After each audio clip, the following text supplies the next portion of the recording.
ಉತ್ತರ ಸಮಾಚಾರದಲ್ಲೀಗ ಬಾಗಲಕೋಟೆಯ ಸುದ್ದಿಯತ್ತ ಗಮನ ಕೊಡುವಂತಹ ಸಮಯ. ಬಾಗಲಕೋಟೆ ಆರೋಗ್ಯ ಇಲಾಖೆಯಲ್ಲಿ ಅಕ್ರಮ ನೇಮಕಾತಿಯಾಗಿದೆ.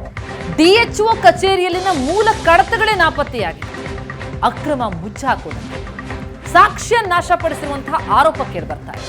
ರಾಷ್ಟ್ರೀಯ ಆರೋಗ್ಯ ಮಿಷನ್ ನಡಿ 92 ಸಿಬ್ಬಂದಿ ನೇಮಕ ಆಗಿದೆ.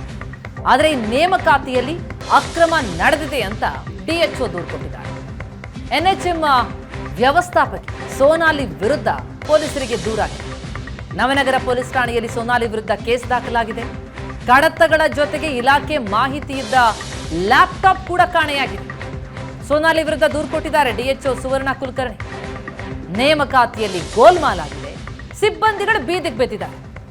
ನೇಮಕಾತಿಯಲ್ಲಿ ಅಕ್ರಮ ಆಗಿರೋ ಹಿನ್ನೆಲೆ 92 ಸಿಬ್ಬಂದಿ ಕೂಡ ಕೆಲಸದಿಂದ ವಜಾ ಆಗಿದ್ದಾರೆ. ಏಕಾಏಕಿ ಕೆಲಸದಿಂದ ಹೀಗೆ ತೆಗೆದುಹಾಕ್ಬಿಟ್ರೆ ಹೇಗೆ ಅಂತ ಆ ಸಿಬ್ಬಂದಿಗಳು ಅಳಲು ತೋಡ್ಕೊಳ್ತಾ ಇದ್ದಾರೆ. ಯಾರು ಅಕ್ರಮವಾಗಿ ನೇಮಕ ಆಗಿರೋದು ಅದ್ರ ಬಗ್ಗೆ ಇನ್ನಷ್ಟೇ ತನಿಖೆಯಾಗಬೇಕಾಗತ್ತೆ.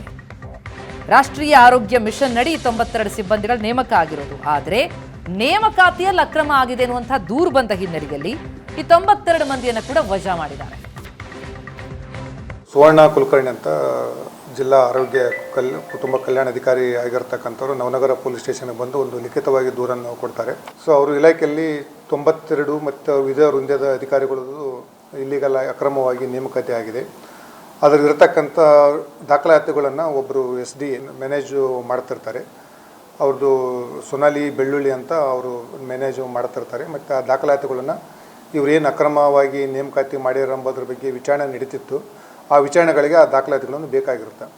ಇವರಿಗೆ ಸುಮಾರು ಸಲ ಅವಕಾಶ ಕೊಡ್ತಾರೆ. ಆ ದಾಖಲಾತಿಗಳನ್ನು ಎಲ್ಲ ಮತ್ತು ರಿಜಿಸ್ಟರ್ಗಳನ್ನು ತಂದು ಕೊಡೋಂಥ ಸೊನಾಲಿ ಬೆಳ್ಳುಳ್ಳಿ ಅವರಿಗೆ ಸಾಕಷ್ಟು ಕಾಲಾವಕಾಶ ಕೊಡ್ತಾರೆ ಮತ್ತು ದೂರವಾಣಿ ಮುಖಾಂತರ ತಿಳಿಸ್ತಾರೆ. ಅವರು ಬಂದು ದಾಖಲಾತಿಗಳನ್ನು ಕೊಡೋಂಗಿಲ್ಲ.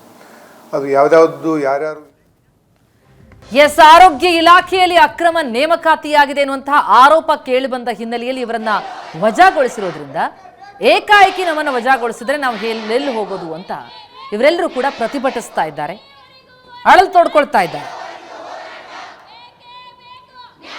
ಬಾಗಲಕೋಟೆ ಜಿಲ್ಲೆಯಲ್ಲಿ ಆರೋಗ್ಯ ಇಲಾಖೆಯಲ್ಲಿ NHM ಯೋಜನೆ ಅಡಿ ನೇಮಕವಾಗಿರತಕ್ಕಂಥ 92 ಜನರು ಇವತ್ತಿನ ದಿವಸ ಅತಂತ್ರ ಪರಿಸ್ಥಿತಿಯನ್ನು ಎದುರಿಸಾಗಿರುವಂಥದ್ದು. ಯಾಕಂದರೆ ಮೇಲಾಧಿಕಾರಿಗಳು ಮಾಡಿರ್ತಕ್ಕಂಥ ಎಡವಟ್ಟಿನಿಂದ ಇವತ್ತಿನ ದಿವಸ ಅಲ್ಲಿರ್ತಕ್ಕಂಥ ಉದ್ಯೋಗಿಗಳು ಅತಂತ್ರವಾಗೋದ್ರ ಜೊತೆಗೆ ಅವರ ಕುಟುಂಬದ ಪರಿಸ್ಥಿತಿಯು ಕೂಡ ಕರುಣಾಜನಕ ಆಗಿರುವಂಥದ್ದು. ಕಳೆದ 9 ತಿಂಗಳಿಂದ ನೇಮಕವಾಗಿರ್ತಕ್ಕಂಥ 92 ಜನ ಸಿಬ್ಬಂದಿ ಇವತ್ತಿನ ದಿವಸ ಏನಂತಂದರೆ ಅತಂತ್ರ ಆಗಿರೋದು. ಅವರನ್ನು ಸೇವೆಯಿಂದ ವಜಾಗೊಳಿಸಿರುವಂಥ ಕಾರ್ಯಕ್ಕೆ ಇವತ್ತಿನ ದಿವಸ ಏನಂತಂದರೆ ಇಲಾಖೆ ಮುಂದಾಗಿರುವಂಥದ್ದು. ನಾವು NHM ಅಡಿಯಲ್ಲಿ ಜಾಬ್ ಮಾಡಕತ್ತಿ 9 ತಿಂಗಳಾಯ್ತು ಸರ್. ನಾವು ನೇಮಕವಾಗಿ ಹೋದ ನವೆಂಬರಿಂದ ಜಾಯ್ನ್ ಆಗಿವ್ರಿ.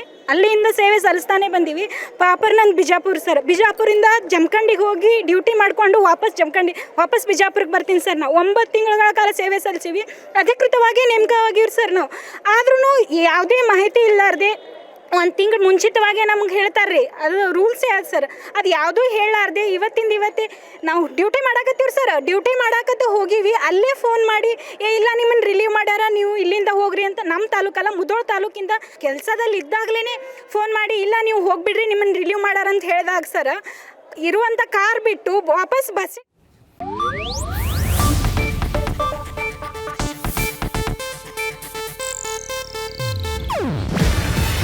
ಇದು ಏಷ್ಯಾನೆಟ್ ನ್ಯೂಸ್ ನೆಟ್ವರ್ಕ್ ಪ್ರಸ್ತುತಿ. ನೀವು ನೋಡ್ತಿದ್ದೀರಾ ಏಷ್ಯಾನೆಟ್ ಸುವರ್ಣ ನ್ಯೂಸ್.